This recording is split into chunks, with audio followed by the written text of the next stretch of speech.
സ്മൃതി, ഇന്ന് പന്തളത്ത് വലിയ ആൾക്കൂട്ടമെത്തി. അയ്യപ്പ ഭക്തരാണെന്നവർ പറയുന്നു.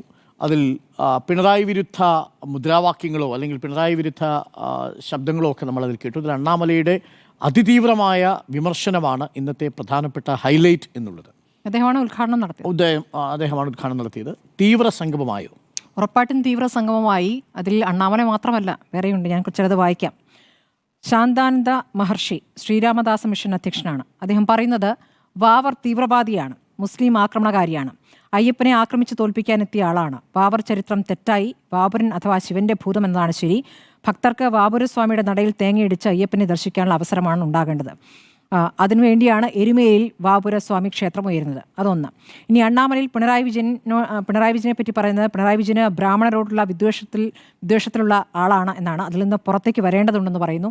സ്റ്റാലിനും പിണറായി വിജയനും ഒക്കെ ഒരേ തരത്തിൽ ഭക്തരല്ലാത്തതുകൊണ്ട് അവർക്ക് ഈ ഭഗവത്ഗീതയിലെ വാചകങ്ങളൊന്നും എടുത്തു പറയാൻ അവർക്കൊരു അവകാശമില്ല. അവർ ഭക്തരല്ലല്ലോ. അപ്പോൾ നിരീശ്വരവാദികൾ എങ്ങനെയാണ് ഗീതയിലെ വാചകങ്ങൾ എടുത്തു പറയുക എന്നുള്ളതാണ് അടുത്ത ചോദ്യം.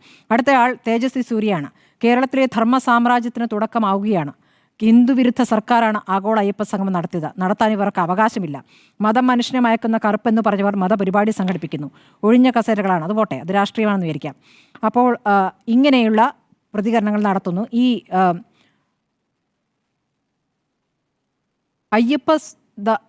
അയ്യപ്പദാസ്വാമി ശബരിമല അയ്യപ്പ സേവക സമാജം സ്ഥാപക ട്രസ്റ്റിയുടെ പ്രസംഗം കൂടിയുണ്ട് കേട്ടോ.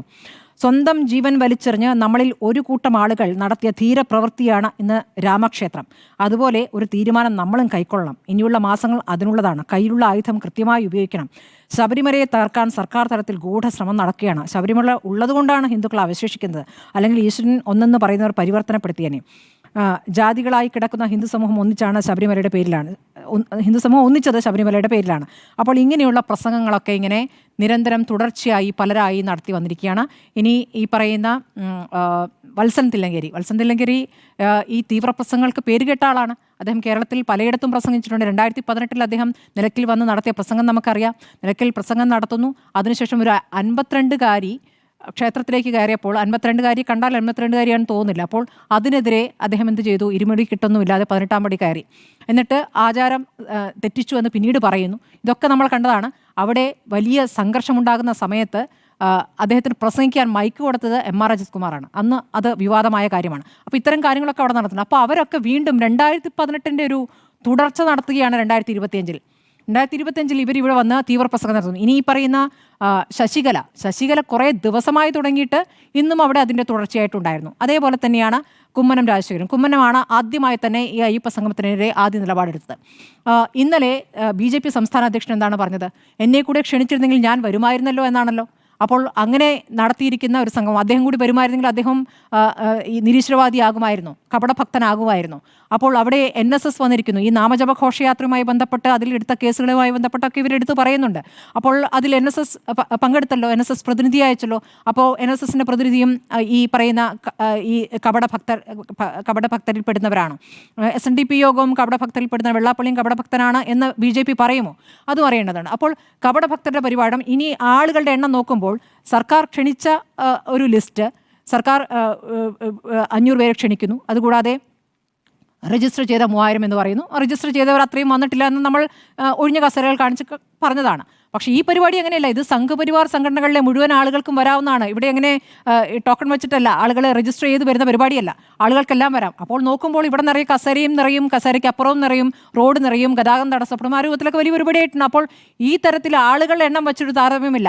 പക്ഷേ ഇവിടെ തീവ്ര നിലപാടുള്ളവർ ഇവിടെ തീവ്ര പ്രസംഗം നടത്താൻ വേണ്ടി ഈ പറയുന്ന പന്തളത്ത് ഇവർ സംഗമിക്കാൻ ഇടയാക്കിയത് എന്താണ്? ആഗോള അയ്യപ്പ സംഘമാണല്ലോ. സർക്കാരിന് വികസന പരിപാടി നടത്താം, സർക്കാരിന് ശബരിമല വികസനം നടത്താം. അതിന് ഈ തരത്തിൽ ആഗോള അയ്യപ്പ സംഗമം എന്ന് പറഞ്ഞ് ഈ പറയുന്ന പാനൽ ചർച്ച പോലും നടത്താമായിരുന്നു, അത്ര പോലും നടത്താമായിരുന്നു. അവിടെ ഈ പറയുന്ന സമുദായ പ്രതിനിധികളെയൊക്കെ ക്ഷണിച്ച് ഭക്തരുടെ പരിപാടിയാണെന്ന് പറഞ്ഞ് സർക്കാർ ഒരു പരിപാടി നടത്തുമ്പോൾ ഇതിന് വലിയ വില കൊടുക്കേണ്ടി വരും. അതിൻ്റെ തുടക്കമാണ് ഇപ്പോൾ കണ്ടിരിക്കുന്നത്. ഇനി അങ്ങോട്ട് എന്തൊക്കെയോ ഈ ശബരിമലയെ സംരക്ഷിക്കാൻ വേണ്ടി വലിയ സമരത്തിലേക്ക് പോകുകയാണെന്നാണ് പറയുന്നത്. ശബരിമലയ്ക്ക് ഇപ്പോൾ എന്താണ് കുഴപ്പം? അറിയില്ല എന്താണ് കുഴപ്പം. അപ്പോൾ ഇവിടെ യഥാർത്ഥ ഭക്തർ ഒരു തവണ മനസ്സിലാക്കിയതാണ്. യഥാർത്ഥ ഭക്തർ എന്ന് പറയുന്നത് ഇവരുടെ കൂടെ നിൽക്കുന്നവരല്ല എന്ന് ഒരു തവണ തെളിയിച്ചതാണ്. പക്ഷേ 2018 ഇവിടെ ഒരു മണ്ണ് ഒരുക്കിയിട്ടുണ്ട്. ആ മണ്ണ് ഒരുക്കിയത് പിന്നീട് കണ്ട തെരഞ്ഞെടുപ്പുകളിൽ എത്രത്തോളം ശതമാനം BJP വോട്ട് പോകുന്നു എന്നുള്ളത് നമ്മൾ കണ്ടതാണ്. അപ്പോൾ അതിന് തുടർച്ചയുണ്ടാക്കാൻ സർക്കാർ എന്തിനാണ് ഇങ്ങനെ ഒരു പരിപാടി സംഘടിപ്പിച്ചെന്നുള്ളത്? സർക്കാർ ഒരു സെമിനാർ സർക്കാരാണ്.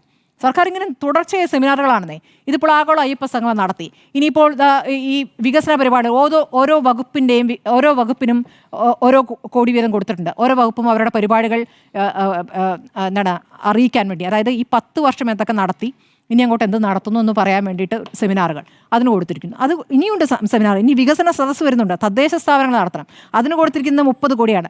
ഖജനാവിൽ കാശില്ല എന്ന് പറയും, അതിന് 30 കോടി കൊടുത്തിട്ടുണ്ട്. വികസന സദസ്സ് അത് തദ്ദേശ സ്ഥാപനങ്ങളും ഈ 10 വർഷമാണ്. അതുവരെ കേരളം ഇല്ലല്ലോ. ഈ 10 വർഷത്തെ പരിപാടികൾ, 10 വർഷം കൊണ്ട് കേരളം എത്രത്തോളം നേട്ടം കൈവരിച്ചിരിക്കുന്നു. ഇനി അങ്ങോട്ട് 2031 വരെയുള്ളതാണ്. വലിയ ദീർഘദൃഷ്ടിയാണ്. 2031 പരിപാടികൾ പറയാൻ വേണ്ടി അടുത്ത കോൺക്ലേവ് വരുന്നുണ്ട്. അപ്പോൾ സെമിനാർ കോൺക്ലേവ് സർക്കാരാണിത്. അതിലൂടെ വിജയിക്കാനാകുന്ന എളുപ്പ വഴി കൂടെ ഈ സെമിനാറിൽ നടത്തി കുറേ പരിപാടികൾ ഞങ്ങളുടെ കയ്യിലുണ്ട് എന്ന് നടത്തി പാനൽ ചർച്ച നടത്തി കാര്യങ്ങൾ നടത്താമെന്നാണ് വിചാരിക്കുന്നത്. അവിടെ അങ്ങനെ നടത്തുമ്പോൾ ഇപ്പുറത്ത് ഈ തീവ്ര സംഗമത്തിന് വഴിയൊരുക്കി എന്നുള്ളതാണ് സർക്കാർ. അക്കാര്യത്തിൽ സർക്കാരിന് വലിയ ഗുരുതരമായ ഉത്തരവാദിത്തമുണ്ട്. സർക്കാരിന് ഗുരുതരമായ വീഴ്ച സംഭവിച്ചിട്ടുണ്ട് എന്നുള്ളതാണ്. ഈ തീവ്ര സംഗമത്തിൻ്റെ ഉത്തരവാദി യഥാർത്ഥത്തിൽ ഇടത് സർക്കാരാണ് എന്നുള്ളതാണ്. ഇന്നിപ്പോൾ പിണറായി വിജയൻ കസേരയുമായി ബന്ധപ്പെട്ടപ്പോൾ പ്രതികരണം നടത്തിയല്ലോ. ഒഴിഞ്ഞ കസേരയിൽ അപ്പോൾ നിറഞ്ഞ കസേരയിൽ വേണ്ട രീതിയിൽ പ്രതികരിക്കാതെ നിൽക്കുന്ന പ്രതിപക്ഷവും ചുളിവിലൊന്നുമല്ല, നിറയെ കസേരയുള്ള ഒരു പരിപാടിയിൽ, നോർക്കയുടെ പരിപാടിയിൽ നിന്ന് ഇവിടെ ആളില്ലാത്ത കസേരയൊന്നും കണ്ടെത്തിയിട്ടില്ലല്ലോ എന്ന് പറഞ്ഞു. ആളില്ലാത്ത കസേര ഉണ്ടെങ്കിലേ ആളില്ലാത്ത കസേര എന്ന് പറയുള്ളൂ. ആളില്ലാത്ത കസേര കണ്ടതാണ് ഇപ്പോൾ കേരളം കണ്ടത്. അപ്പോൾ അത് പറയുമ്പോൾ ഇന്നിപ്പോൾ ഇതൊരു പരിപാടി വലിയ വിജയമാണെന്നെങ്കിൽ ഇന്ന് ദേശാഭിമാനിയിൽ എഡിറ്റോറിയൽ വരേണ്ടതാണ്. ഇത് വലിയ വിജയം എന്നല്ല. അങ്ങനെ ഒരു എഡിറ്റോറിയൽ കണ്ടില്ല. ഇതൊരു വലിയ വിജയമാണെങ്കിൽ ആ രൂപത്തിൽ ആഘോഷിക്കേണ്ടത്. അങ്ങനെ ഒരു ആഘോഷം കണ്ടില്ല. ഇന്ന് ആഘോഷത്തിൻ്റെതായ പ്രതികരണങ്ങൾ കണ്ടില്ല. നമ്മളൊരു വലിയ നേട്ടം കൈവരിച്ചു എന്ന രൂപത്തിലുള്ള വലിയ പ്രതികരണങ്ങളൊന്നും കണ്ടിട്ടില്ല. അപ്പോൾ യഥാർത്ഥത്തിൽ എന്താണോ ആ ഒഴിഞ്ഞ കസേര, ആ ഒരു ബോധ്യത്തിലേക്ക് അവരെത്തിയത് മുഖ്യമന്ത്രിയുടെ പ്രതികരണമില്ല. ദേവസ്വം മന്ത്രി പ്രതികരിച്ചിട്ട് കാര്യമില്ല. ദേവസ്വം മന്ത്രി മാത്രമല്ല പ്രതികരിക്കരുത്. ദേവസ്വം ബോർഡാണ് പരിപാടി, സർക്കാരാണോ പരിപാടി എന്ന കാര്യത്തിൽ വ്യക്തതയില്ലല്ലോ.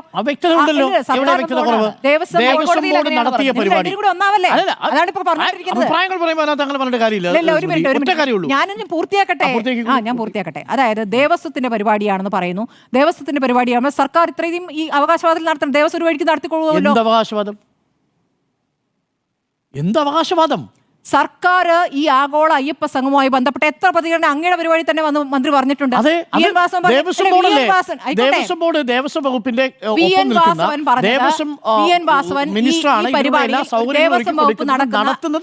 ആയിക്കോട്ടെ, ദേവസ്വം ബോർഡിന്റെ പരിപാടിയിൽ ദേവസ്വം മന്ത്രിക്ക് പറയുകയൊക്കെ ചെയ്യാം. പക്ഷേ ഇതൊരു എത്രത്തോളം വിപുലമായ പരിപാടിയാണെന്നും ഇതൊരു ഭയങ്കരമായ എന്താ പറയാ അഭിമാന പരിപാടിയാണ് എന്ന രൂപത്തിൽ തന്നെയാണ് സർക്കാർ ഇതിനെ കൊണ്ടുപോയിട്ടുള്ളത്. ഇനിയിപ്പോ അത് മാറ്റി പറയേണ്ട കാര്യമില്ല.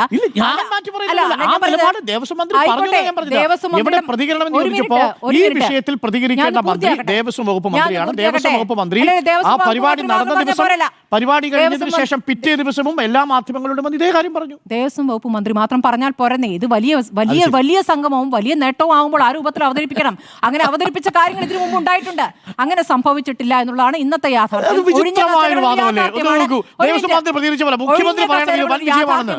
ഒഴിഞ്ഞ കസേരകളെക്കാൾ ഗുരുതരമായ വിഷയമാണ് ഇന്നത്തെ തീവ്രമായ ഒരു സംഗമത്തിന് വഴിയൊരുക്കി എന്നുള്ളത്. ആ വഴിയൊരുക്കിയത് സർക്കാരാണ്. അതിന്റെ ഉത്തരവാദിത്വം സർക്കാരിനുണ്ട് എന്നുള്ളതാണ്. ഇനി പ്രതിപക്ഷത്തിന്റെ കാര്യം. പ്രതിപക്ഷം ഞങ്ങൾ ബഹിഷ്കരിക്കാനുമില്ല, പരിപാടിക്കുമില്ല എന്ന് പറയുമ്പോൾ ഞങ്ങൾക്കതിനോട് ആഭിമുഖ്യമില്ല, ഞങ്ങൾ ഈ പരിപാടിയോട് യോജിക്കുന്നില്ല എന്ന് തന്നെയാണ് അർത്ഥമാക്കുന്നത്.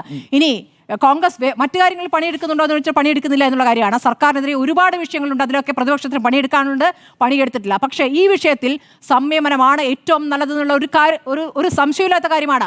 വിശ്വാസവുമായി ബന്ധപ്പെട്ട് രാഷ്ട്രീയ പാർട്ടികൾ അങ്ങനെ വാ തുറന്നിങ്ങനെ പ്രസംഗിച്ച് നടക്കേണ്ട കാര്യമില്ല. ആ പ്രസംഗത്തിന് വലിയ വില കൊടുക്കേണ്ടി വരും. ആ വില എന്നുള്ളത് BJPക്ക് ഇനിയും വോട്ട് കൂടുമ്പോൾ അവർ കൂടുതൽ വോട്ട് നേടി ഇവിടെ വീണ്ടും അടുത്ത ഒരാൾ കൂടി ജയിപ്പിക്കുന്ന ഒരു സാഹചര്യം ആയിക്കോട്ടെ, അതിലേക്കാണ് ഇപ്പോൾ സർക്കാർ തന്നെ വഴി തുറക്കുന്നത് എന്നുള്ളതാണ്. BJP കൂടുന്നതിനുള്ള സാഹചര്യങ്ങളോ BJP തന്നെ ഒരുക്കിയിട്ടുണ്ട്. 2018 മണ്ണൊരുക്കിയിട്ടുണ്ട്. അതിന്റെ തുടർച്ച നമ്മൾ കണ്ടതാണ്.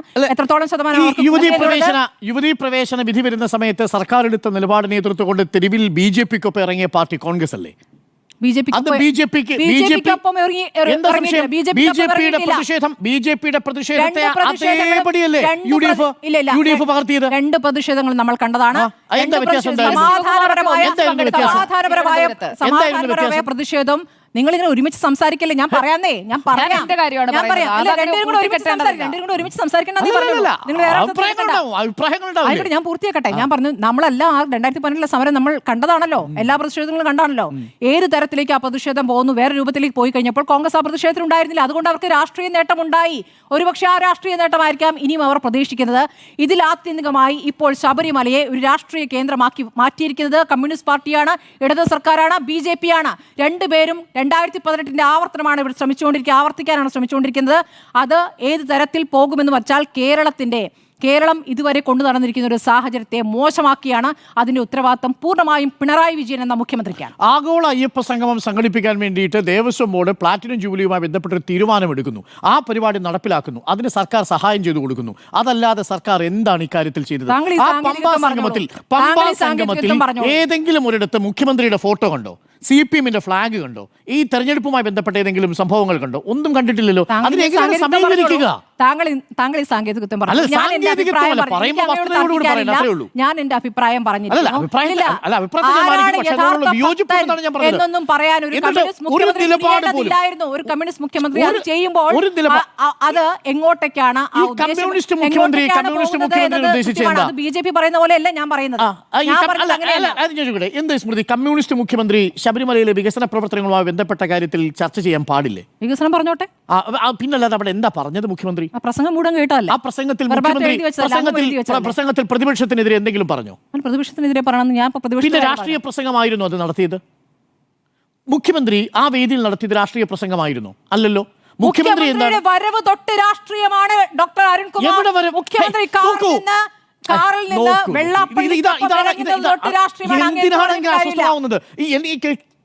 വിയോജിപ്പേ ഉള്ളൂ. തീവ്ര സംഗമമായ പന്തളത്തെ പരിപാടിക്ക് കാരണം ഈ പിണറായി വിജയൻ സർക്കാരാണ് എന്ന് പറയുമ്പോൾ ഇതേ വിഷയത്തെ രാഷ്ട്രീയവൽക്കരിച്ചതിന്റെ ഉത്തരവാദിത്വം പ്രതിപക്ഷത്തിനുമുണ്ട്, സംഘപരിവാറിനുമുണ്ട്. ശബരിമലയിൽ ഒന്നും നടക്കരുത്. ശബരിമലയിൽ ഒരു നല്ല കാര്യം നടക്കരുത്. ശബരിമലയിൽ ഏതു നല്ല കാര്യം നടക്കുമ്പോഴും അപ്പമുടക്കം വരും. ഒരു സുവർണാവസരം എന്ന് പറഞ്ഞു നടന്ന BJP അല്ലേ? ആ സുവർണാവസരത്തിന് രാഷ്ട്രീയ നേട്ടമാക്കി ഇറങ്ങിയത് കോൺഗ്രസ് അല്ലേ? അതേ നിലപാടല്ലേ? രാഹുൽ ഗാന്ധിയുടെ നിലപാടായിരുന്നോ കേരളത്തിൽ സമരം ചെയ്ത കോൺഗ്രസ്? പരിപാടിയിലേക്ക് വരും. ആ പരിപാടിയുമായി ബന്ധപ്പെട്ട ആ പരിപാടിയെ കുറിച്ച് പറയണം. സ്മൃതി അത് പറഞ്ഞതുകൊണ്ടാണ് എനിക്ക് നിങ്ങൾ ഉടനെ പ്രതിപക്ഷത്തിന്റെ കാര്യം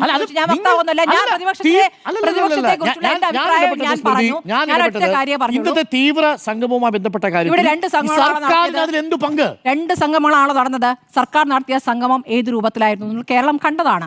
അതിനുശേഷം ആ സംഗമത്തിന് ശേഷം ഈ സർക്കാരിന്റെ ഈ ആഗോള അയ്യപ്പ സംഗമത്തിന് ഒരു രാഷ്ട്രീയ ഉദ്ദേശവും ഇല്ല എന്നാണോ അങ്ങയുടെ നിഷ്കളങ്ക ബുദ്ധി? എല്ലാത്തിനും രാഷ്ട്രീയമുണ്ട്. അവിടെ പോയി ഇരുമുടിക്കെട്ട് താഴെ ഇട്ടതിന് രാഷ്ട്രീയമുണ്ട്. ആ ഇരുമുടിക്കെട്ട് താഴെ ഇട്ടവർക്കൊപ്പം പോയി സമരം ചെയ്ത കോൺഗ്രസിന് രാഷ്ട്രീയമുണ്ട്. അതിൽ മുസ്ലിം ലീഗ് അനുകൂലിച്ചിട്ടും ഇതൊരു നല്ല പരിപാടിയാണെന്ന് പറയാത്ത കോൺഗ്രസിന്റെ നിലപാടിലും രാഷ്ട്രീയമുണ്ട്. എന്താ പി കെ കുഞ്ഞാലിക്കുട്ടി പറഞ്ഞ ആഗോള അയ്യപ്പ സംഗമത്തെ കുറിച്ച് പറയാൻ പറ്റില്ലെന്നേ. നല്ല കാര്യങ്ങൾ നടക്കുമ്പോൾ നമ്മൾ എന്തിനാണ് മുടക്കുന്നത്? അതൊരു വാചകമായി പറഞ്ഞു പോലെ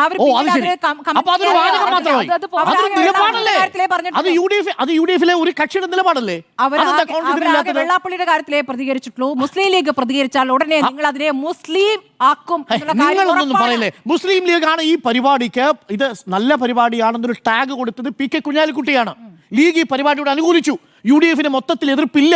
ആകെ എതിർപ്പുള്ളത് കോൺഗ്രസിന് മാത്രമാണ്. അതല്ലേ വാസ്തവം? ആയിക്കോട്ടെ, കോൺഗ്രസിന് എതിർപ്പിനെ കുറിച്ചല്ല ഞാൻ. ആ എതിർപ്പ് രാഷ്ട്രീയമല്ലേ? തീവ്ര സംഗമത്തിന്റെ പിണറായി വിജയന്റെയും ഇടത് സർക്കാരിന്റെയും കാര്യം കൂട്ടിക്കേണ്ടത് എന്തിനാണ്? അതാണ് അല്ല, അത് മാത്രമേ എനിക്ക് വിയോജിപ്പുള്ളൂ.